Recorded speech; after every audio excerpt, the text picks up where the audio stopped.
क्यों जाना पड़ा था अर्जुन को अकेले ही 12 वर्ष वनवास? Mahabharat Hindi story why did Arjun go to 12 year exile? Mahabharat की कथा में आता है कि अर्जुन को एक बार एक नियम तोड़ने के कारण अकेले ही 12 वर्ष वनवास जाना पड़ता है। आइए जानते हैं।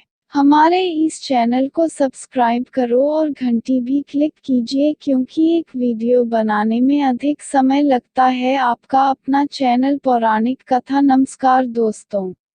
द्रौपदी से हो जाता है अज्ञातवास समाप्त होने के बाद वो सब वापस इंद्रप्रस्थ लौट आते हैं।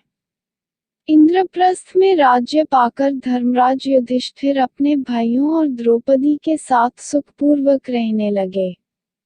एक दिन की बात है जब सभी पांडव राज्यसभा में बैठे थे तभी नारद मुनि वहां पहुंचे। पांडवों ने नारद मुनि का आदर सत्कार किया। वहां द्रौपदी भी आई और नारद मुनि का आशीर्वाद लेकर चली गई। द्रौपदी के जाने के पश्चात नारद ने पांडवों से कहा कि पांडवों, आप 5 भाइयों के बीच द्रौपदी मात्र एक पत्नी है, इसलिए तुम लोगों को ऐसा नियम बना लेना चाहिए ताकि आपस में कोई झगड़ा ना हो। क्योंकि एक स्त्री को लेकर भाइयों में झगड़े मौत का कारण भी बन जाते हैं। ऐसा कहकर नारद मुनि उन्हें एक कथा सुना। प्राचीन समय की बात है। सुंद और उपसुंद 2 असुर भाई थे। दोनों के बारे में ऐसा कहा जाता है दोनों दो जिस्म एक जान है।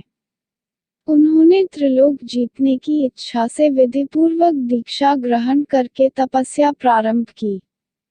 कठोर तप के बाद ब्रह्मा जी प्रकट हुए। दोनों भाइयों ने अमर होने का वर मांगा। तब ब्रह्मा कहा, वह अधिकार तो सिर्फ देवताओं को है, तुम कुछ और मांग लो। तब दोनों ने कहा कि हम दोनों को ऐसा वर दे कि हम सिर्फ एक दूसरे के द्वारा मारे जाने पर ही मरें। ब्रह्मा जी ने दोनों को वरदान दे दिया। दोनों भाइयों ने वरदान पाने के बाद तीनों लोकों में कोहराम मचा दिया। सभी देवता परेशान होकर ब्रह्मा की शरण में गए। तब ब्रह्मा जी ने विश्वकर्मा से एक ऐसी सुंदर स्त्री बनाने के लिए कहा जिसे देखकर हर प्राणी मोहित हो जाए। उसके बाद एक दिन दोनों भाई एक पर्वत पर आमोद प्रमोद कर रहे थे। तभी वहां तिलोत्तमा, विश्वकर्मा की सुंदर रचना, कनेर के फूल तोड़ने लगी। दोनों भाई उस पर मोहित हो गए। दोनों में उसके कारण युद्ध हुआ। सुंद और उपसुंद दोनों मारे गए। तब कहानी सुनाने के बाद नारद बोले, इसलिए मैं आप लोगों से यह बात कह रहा हूँ। तब पांडवों ने उनकी प्रेरणा से यह प्रतिज्ञा की एक नियमित समय तक हर भाई द्रौपदी के पास रहेगा। एकांत में यदि कोई एक भाई दूसरे भाई को देख लेगा तो उसे 12 वर्ष के लिए वनवास होगा। पांडव द्रौपदी के पास नियमानुसार रहते। एक दिन की बात है, लुटेरों ने किसी ब्राह्मण की गाय लूट ली और उन्हें लेकर भागने लगे। ब्राह्मण पांडवों के पास आया और अपना करुण रुदन करने लगा। ब्राह्मण ने कहा कि पांडव, तुम्हारे राज्य में मेरी गाय छीन ली गई है। अगर तुम अपनी प्रजा की रक्षा का प्रबंध नहीं कर सकते तो तुम निसंदेह पापी हो।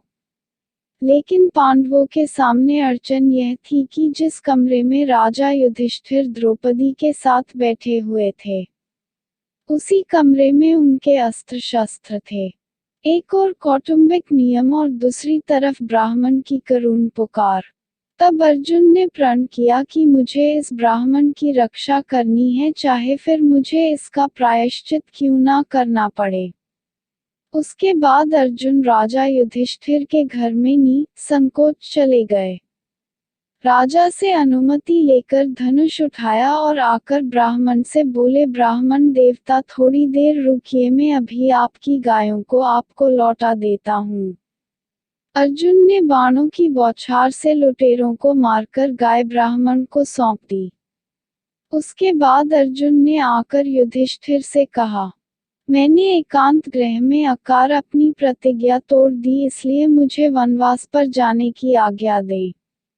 युधिष्ठिर ने कहा, तुम मुझसे छोटे हो और छोटे भाई यदि अपनी स्त्री के साथ एकांत में बैठा हो तो बड़े भाई के द्वारा उनका एकांत भंग करना अपराध है।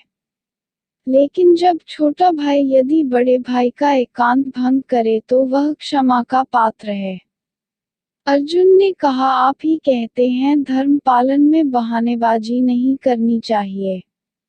उसके बाद अर्जुन ने वनवास की दीक्षा ली और वनवास को चल पड़े।